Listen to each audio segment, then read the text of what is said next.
What's going on, everyone? I'm just a typical, average American here today to react and learn about plans for a European army.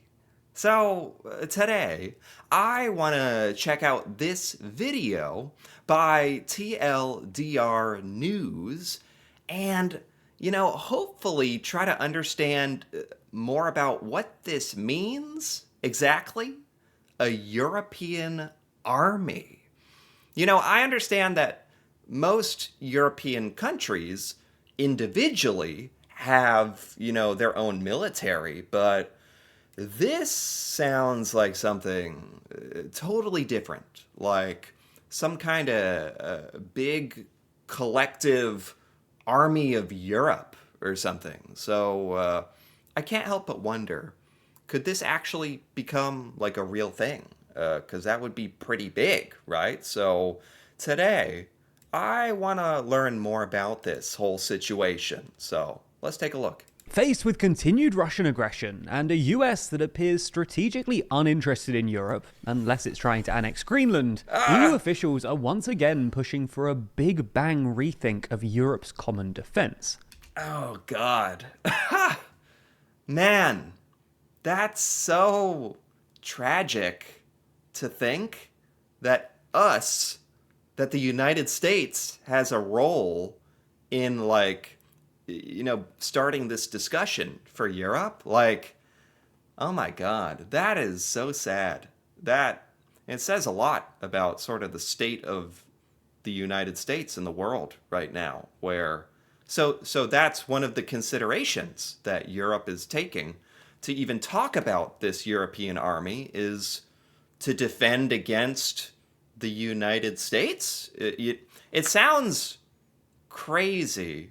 I want to think that that's crazy, but let's be honest, we are increasingly living in insane, crazy times, especially like for the past few weeks, like Donald Trump seriously, genuinely was talking about taking over Greenland with using our military.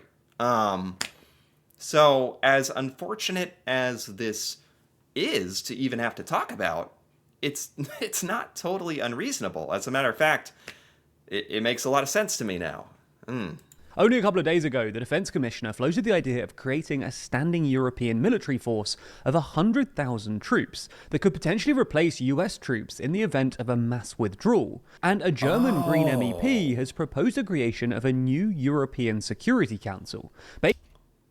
Oh, that's... I didn't even think about that. That makes so much sense as well. Wow. Selfishly, I can't help but like think about, as an American, this is bad for the United States, objectively bad for us, because it just sounds like Europe is trying to do something like this to distance itself further from having to rely on the United States, which is, again, that's bad for us, but we've essentially done this to ourselves by, let's face it, showing how unreliable we are as a trading partner and as an ally, as a military partner. It's tough to admit, but I totally understand why Europe would not want to have to rely on the United States for military assistance or military force any longer. That makes sense. So that's another big reason for this whole discussion, I guess, for the European army. Based on the existing Security Council in the UN. So in this video, we're going to take a look at these latest proposals and whether they could really pave the way for an EU army. Wow. Click the link in the description. So this is... Okay, so these are like plans for this European army that have like maybe existed already, but weren't really serious, and now they're being brought up again, and with everything that's been going on, it's a lot more serious of a discussion, obviously. this is, to be honest, this isn't really something that we talk about here in the United States. I haven't heard anything about this, so I'm glad I'm here learning about it now. Description for more. Let's start with some context. The idea of a European army was first seriously considered in 1952, when the US pushed for West Germany to rearm and join NATO. France opposed this, and instead proposed a European defense community, which would have merged the armies of 6 European states under a supranational command. Wow. I mean, in a sense, it's cool because it's like all these different countries in Europe working together, making this massive, powerful army. It's unfortunate that it's in a response to, like, the United States and Russia. We're being categorized with Russia now. That's Americans, like, we should really like take a step back and like look from the like an outside perspective and be like, Europeans are categorizing us as a threat along with Russia. Like, that tells you something is horribly wrong with us, I should say. And some of the stuff we've been okay.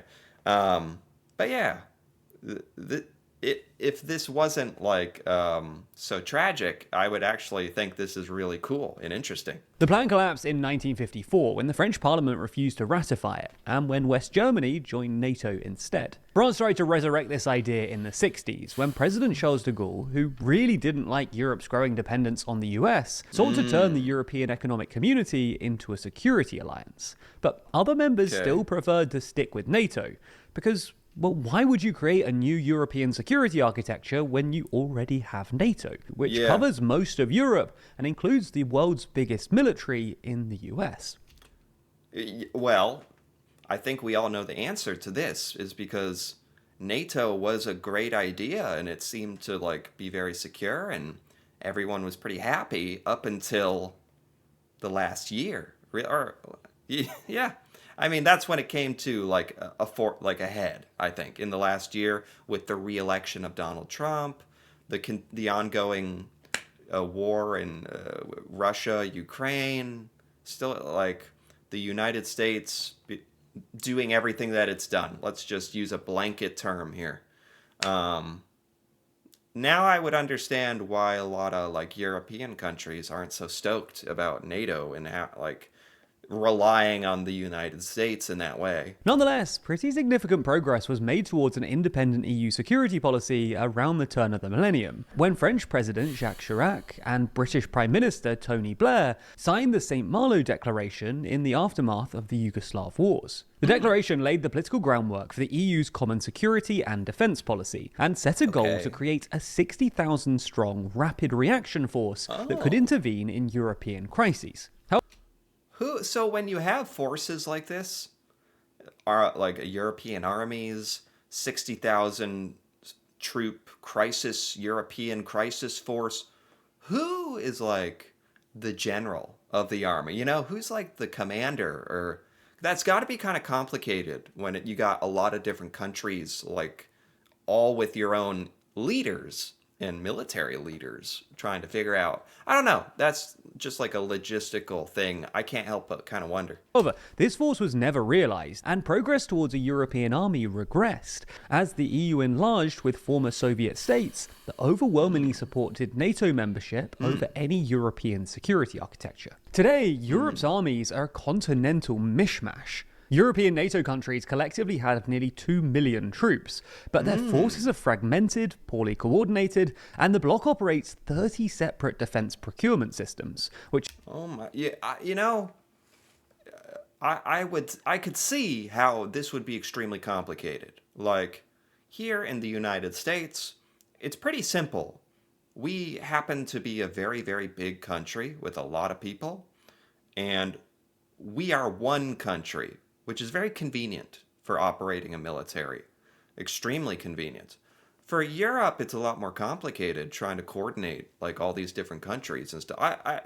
I can easily see how that would be difficult. Which has driven up defense costs massively. However, the idea of an EU army returned to the table with Trump's return to the White House last January, after he began negotiating a peace deal with Russia without Ukraine's input, and told Europeans that they will be responsible for guaranteeing Ukraine's security after the war. In recent weeks, Trump has also renewed his bid to either buy or annex Greenland, and stated that the US will not rule out taking the island by force.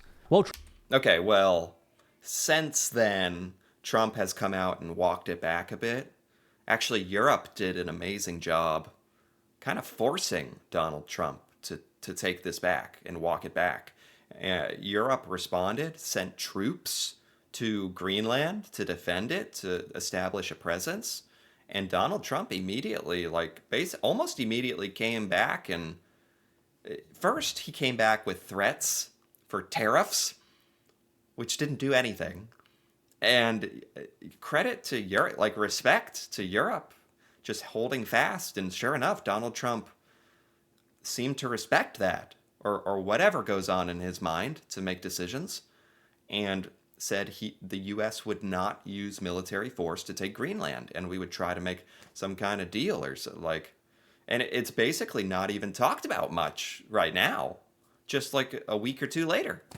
Pretty crazy how fast things happen. But yeah, at least there's been somewhat of a positive development with this. Trump toned down his threats during the Davos summit by ruling out military action. By this point, the damage has already been done, and talks began in Brussels about preparing for a future in which NATO may no longer serve as the cornerstone of European defense.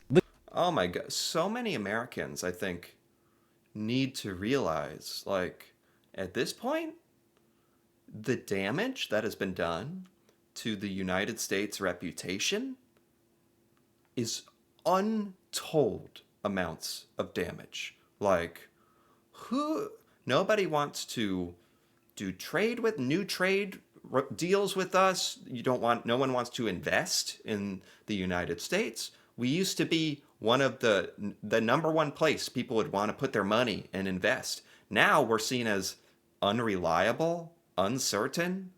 Who the heck knows what's going to happen next? Nobody wants to invest with us, or even our military relationships are in question. It's just, and this is just maybe the beginning. Who knows if the U.S. reputation will ever recover, or how long that could possibly take. The comments that garnered the most attention were made by the EU's defense commissioner, who argued that the bloc should instead create a European military force of 100,000 troops, essentially an EU army. This might feel a bit far-fetched at the moment, but if transatlantic relations remain strained and Europe continues with its planned rearmament, it's not hard to imagine things continuing in this direction. Wow. Nonetheless, an EU army is definitely a long-term project that will probably require yet another contentious EU treaty. There's always the annoying logistics, the paperwork, but it sounds like, whether this is short-term or long-term,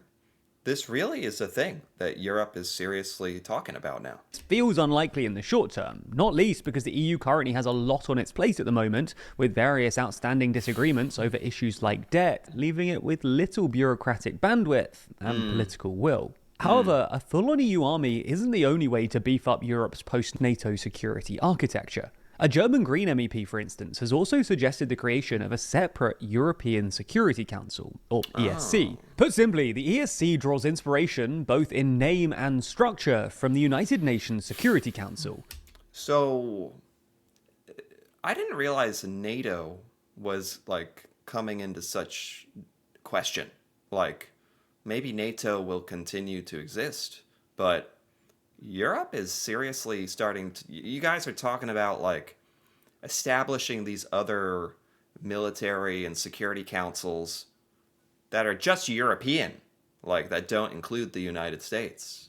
Envisioning a small group of key military powers who will be given collective responsibility for key security decisions in Europe. Again, the idea of a European Security Council isn't entirely new. It was first floated in the 1980s, and various proposals have been debated and rejected. After resurfacing in the wake of EU divisions over the 2003 Iraq War, the concept regained renewed attention in 2017, championed by former EU executive chief Jean-Claude Juncker and French President Emmanuel Macron. But that effort faltered, mainly due to the UK's reluctance to participate. Now, the ESC's voting...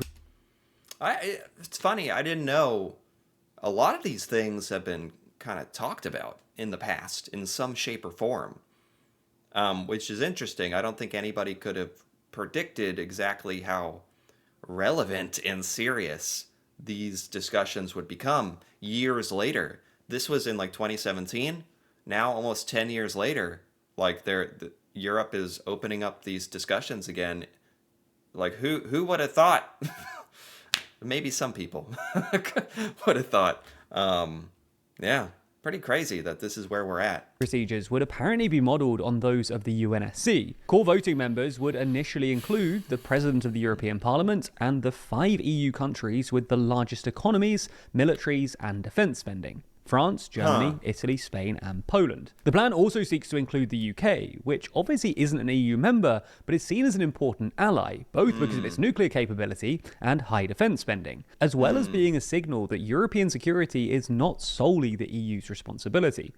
I was thinking, like, why is it so difficult to work with the UK? Like, because of like Brexit, right? Like leaving the EU, right?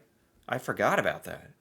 In addition, a small number of rotating EU members, initially 2, would sit on the ESC, although without voting rights, and over time the council would expand. This would guard against a situation where a single country, for example Hungary, could veto EU-wide defence decisions, while still preserving the consent of the big players, who would presumably shoulder most of the burden in any military intervention. The idea of an ESC, which... This is so interesting. Like, talk about a subject matter we do not know anything about, like here in the United States. Like, just in normal, like American typical conversation, or like what we know. Like, I didn't know any of this stuff was going on, or like the biggest military powers in Europe. And so, yeah, again, I can't help but think, like, thank God I'm checking this out. Which would coordinate Europe's collective defence efforts, feels more plausible than a full-on European army, both because, well, it's unlikely to face much blowback from Eurosceptics, but also because under current proposals, the Council will be established through a new intergovernmental treaty, allowing it to operate within EU law while bypassing the bloc's usual requirement for unanimous defence decisions. I have to say, like, no matter how you cut it, it sounds so incredibly annoying and bureaucratic. Like, whether you're American, European, or wherever you are in the world, it is so annoying to get through all the logistics like this when you just need important stuff to happen. And this stuff, like, slows it all down. Anyway. While this sounds kind of tricky and seems to go against the founding principles of the EU, that is, equality and unanimity between all states, such a move isn't without precedent. Take the Schengen Agreement, which today allows free movement across most EU states, which was initially created outside of EU treaties and only later incorporated into EU law. Over time, it expanded to additional members, with Bulgaria and Romania being the most recent to join last year. You gotta do all these loopholes to get the, like, individual treaties and stuff to get stuff done. Another example of this multi-speed integration is the Eurozone. Not all EU states adopted the common currency. Only those meeting the criteria and wishing to join did so, forming an inner core for economic decisions. But while the ESC might offer a pragmatic way to overcome paralysis in Europe's security decision-making, it comes with significant political costs. By concentrating power in the hands of a small group of large states, it risks reviving long-standing fears of a two-speed Europe, where influence is unevenly distributed and smaller countries are sidelined to secondary country status. Absolutely, I can absolutely see where that would be a concern. It's like I was saying, it's kind of nice for the United States. We're a huge country, and we are one country. Makes everything very simple. When you're trying to coordinate and collaborate with all these countries of different sizes, and perhaps different amounts of contribution, but nonetheless, sovereign countries that, are important and want their say. And it means a lot to each individual country, like that they have a say. And it's difficult to figure out what's fair and how to do all this. Which would only further erode European unity. Now, you're probably looking to follow this story as it develops, but how are you supposed to keep track? Oh, okay. That's it. All right. That was fantastic. This was by TLDR News, and they do such an amazing job of keeping me aware to some level of what's going on in Europe and some of the things you guys are thinking about and talking about, especially this. This directly has to do with, responding to what the United States is doing. And it's really important. So, yeah, this was not good news for the U.S. by any means. But I have to say, I totally understand.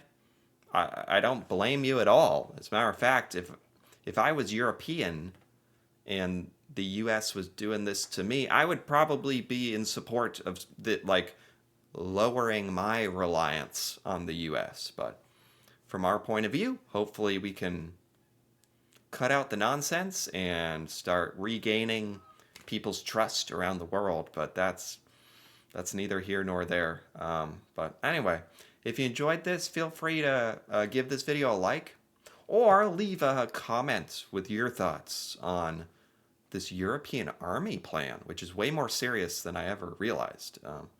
If you're interested in more videos like this, feel free to subscribe for more. And until then, thanks for watching, and see you next time.